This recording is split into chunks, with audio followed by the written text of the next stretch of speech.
반갑습니다. 심리학다입니다. 행복하시죠? 네, 꼭 행복하셔야 됩니다. 우리가 행복하려고 그러면 사실은 삶이 부조리하고 삶이 불확실하고 불안하다는 것, 또 더 나아가서 삶은 불행하다는 것을 인정하고 인식할 수 있어야 합니다.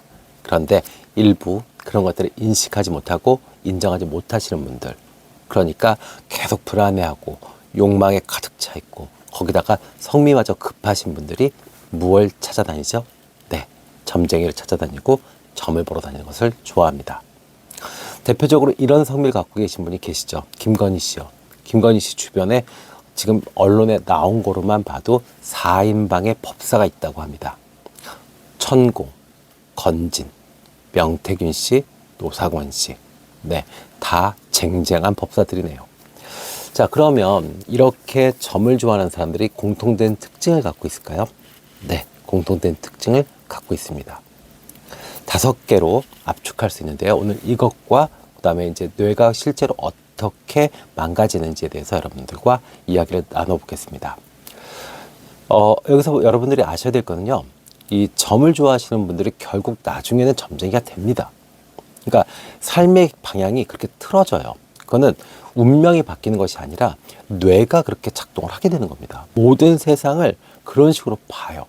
그 전에 이성적이고 합리적으로 판단했던 것이 나중 되면 다 운명이고 본능적이고 즉각적인 반응을 보이게 됩니다.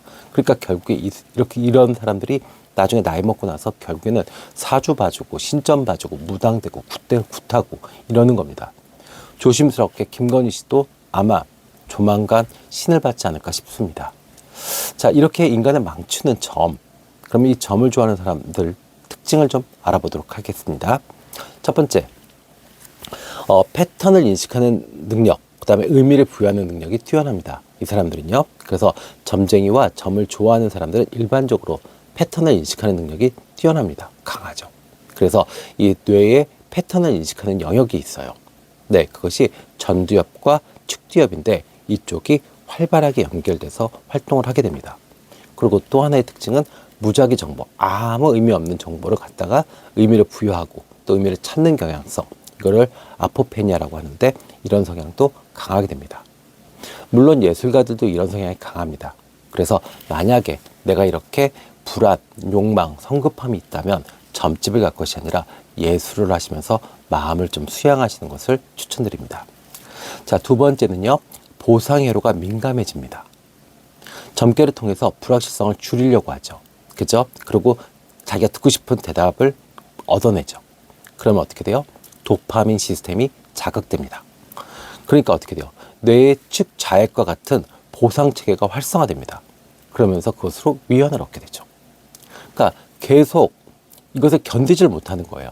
어떤 불확실한 상황이 딱 나타난다? 그러면 바로 즉각적으로 보상을 받아야 돼요. 그러니까 사람의 성미가 급해지고 이성적인 판단은 어려워지고 감각적인 행동, 감각적인 판단만 가능하게 되는 겁니다. 세 번째는요. 인지적 개방성이 뛰어난 것이 특징입니다. 점을 좋아하고 또 점을 보는 사람들의 특징은요. 이 기본적으로 새로운 아이디어, 그 다음에 모험심이 강한 걸로 알려져 있습니다. 그러니까 이런 사람들은 뇌량이 발달돼 있죠. 뇌량인 자뇌와 우뇌를 연결시키는 다리입니다. 그러니까 이 직관적이고 감각적인 사고를 결국에 나중에 논리적 사고와 연결시키는 능력이 뛰어납니다. 결국 이것이 나쁜 쪽으로 이용되게 되면 어떻게 돼요? 확증편향. 그러니까 자기식으로 생각하고 자기식으로 논리를 맞춰나가는 겁니다. 이것을 확증편향이라고 하는데 점쟁이와 점을 좋아하시는 분들이 이런 성향을 갖고 있죠. 또 네 번째는요. 감정 처리와 불안 처리 영역입니다. 점을 좋아하는 사람은 이 불확실성, 미래에 대한 불안을 꼭 해소하고 싶은 욕구가 강합니다. 그러니까 그것을 그냥 냅두지를 못해요. 꼭 파헤쳐서 알아내야 되고 누군가 예언해야 되고 맞춰야 됩니다. 그러다 보니까 이 뇌의 어떤 불안을 조절하는 편도체, 예, 이것이 활성화됩니다. 어쩔 수 없죠. 그리고 또 이 전두엽이 어떤 확증 편향, 자기식으로 정보를 해석함으로써 감정 조절을 돕게 됩니다. 그러니까 전두엽이 원래 그런 영역이 아니죠.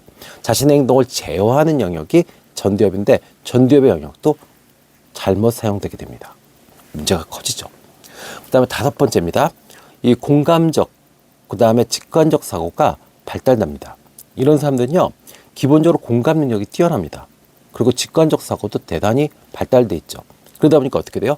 상대의 심리를 빨리 파악합니다. 그리고 이 대화나 이런 거의 주제를 빨리 그 사람 쪽으로 맞춰나갈 수 있죠. 무엇을 원하는지 귀신같이 합니다. 공통된 특징이죠. 그러다 보니까 어때요? 이런 사람들은 뇌의 거울신경세포가 발달됩니다. 그러니까 결국 따라하는 거 있잖아요. 이런 건 하는데 자신이 무엇을 창조하거나 문제를 해결하거나 이런 능력은 점점 사라지게 되는 겁니다. 그러다 보니까 이렇게 거울 신경세포가 발달하니까 뇌의 전두엽과 이 두정엽이 활성화될 수 있습니다. 자, 샤르트르가 이야기했습니다. 인간의 삶은 2가지가 있다. 대자적인 삶과 즉자적인 삶이 있다. 대자적인 삶은 자아 성찰과 의식적 선택을 할 수 있는 그런 삶이다.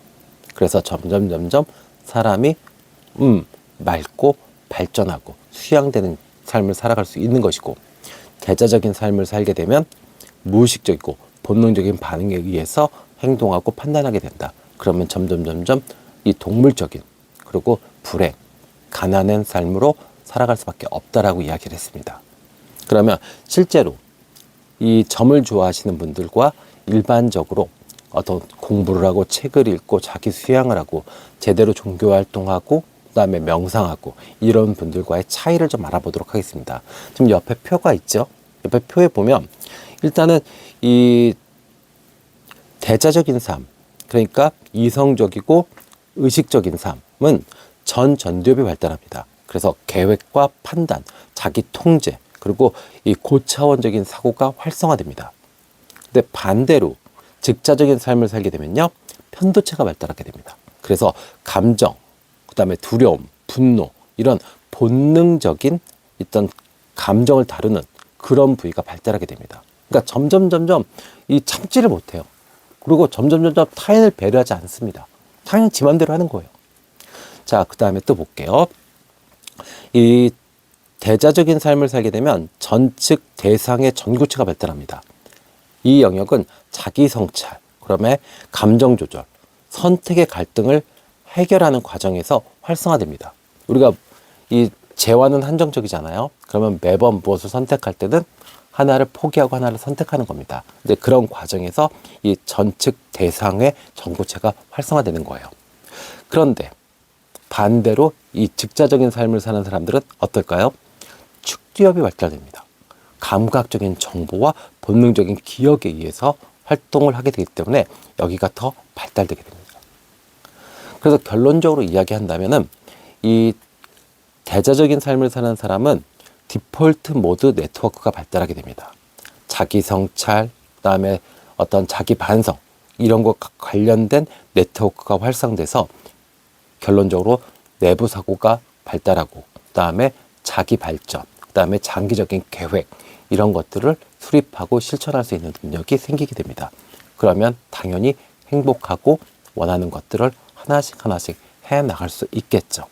근데 반대로 점을 좋아하는 이 즉자적인 삶을 사시는 분들은 결국 도파민 시스템이 활성화되는 겁니다.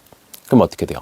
즉각적인 보상, 그 다음에 이 감각적인 추구 이런 것들이 되죠. 그러다 보니까 이 도파민과 관련된 영역이 활성화됩니다.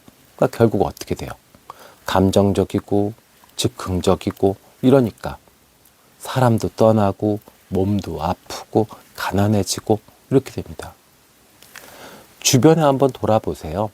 예, 점쟁이들 중에 정말 잘 살고 행복한지, 자식들이 정말 좋은 대학 가고 자신은 건강하게 행복하고 편안한 감정을 가지고 있는지. 아니요, 대부분 반대일 겁니다. 왜 그러냐고요? 뇌가 망가져서 그렇습니다. 그래서 점을 보시는 거 좋습니다. 근데 이것을 너무 맹신하시고 또 누구한테 가스라이팅 당하셔서 이 계속 그들에게 조종당하시게 되면 결국에 우리의 뇌는 이렇게 망가지게 되고, 뇌가 망가지게 되면 결국 우리의 운명이 망가지게 되는 겁니다. 그러면 행복, 건강, 사랑 이런 것들 얻을 수 없습니다. 그래서 가급적이면 점을 좀 안 보셨으면 좋겠고요. 후지기 보신다 그러면 1년에 한두 번 정도 보시면 좋겠습니다. 지금까지 심리학당이었습니다. 감사합니다.